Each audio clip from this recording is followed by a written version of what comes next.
ஹலால் செய்யப்பட்ட உணவு அப்படிங்கிறத முஸ்லிம்ஸ் மட்டும் பார்க்கறது இல்லை. ஹலால் செய்யப்பட்ட உணவுன்னா சரியா இருக்குங்கிற இந்துக்கிட்டே அந்த கண்ணோட்டம் இருக்கு. இல்ல அது முஸ்லீம் பிரேயரை சொல்லி முஸ்லீம்களோட தொடர்புடையது ஹலால் அப்படிங்கிறது தவிர்க்க முடியாது. ஆனா ஹலால் செய்யப்பட்ட உணவுன்னா தரமானதாக இருக்கும்ங்கிறது வந்து இந்துக்கள் மத்தியிலே இருக்குது.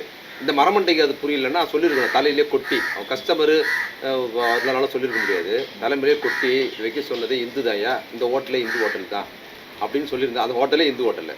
அவர் ஏன் வைக்கிறாரு? இந்துக்களே கேட்குறாங்க, இந்துக்களே விரும்பி சாப்பிட்றாங்க. ஹலால் அப்படிங்கிறது தான் அதோட லீடு. இது அவர் ஹோட்டல் போய் சாப்பிடலாம் போல, இது மாதிரி மத கலவரத்தை தூண்டுவதற்காக அங்கே உட்காந்துக்கிட்டு கேமராவோட போயிருக்காரு. ரொம்ப திமிராடவும் பேசுறாரு. அதான் திட்டமிட்டு அதை நீங்கள் பார்த்தீங்கனாலே அந்த வீடியோ ஃபோக்கஸ், அவர் வைக்கிற ஃபோக்கஸ், அவர் பேசுகிற துணின்னா அவர் இதை மாதிரி விஷயங்களை மத கலவரத்தை தூண்டுவதற்காகவே அந்த ஹோட்டலில் போய் உட்காந்துக்கிட்டு இப்படி விஷயத்த பேசுகிறாருங்கிறது வன்முறையானது.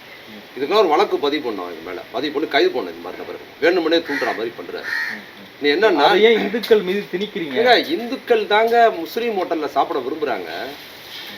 உன் ஊர்ல வந்து ஒரு ஆர்எஸ்எஸ்காரர் இப்போ சாவு ஊர்வலம் போனப்போ கோயம்புத்தூர்ல முஸ்லீம் கடை பீஃப் பிரியாணி அண்டாவே தூக்கிட்டு போன ஆள் தானே நீங்க.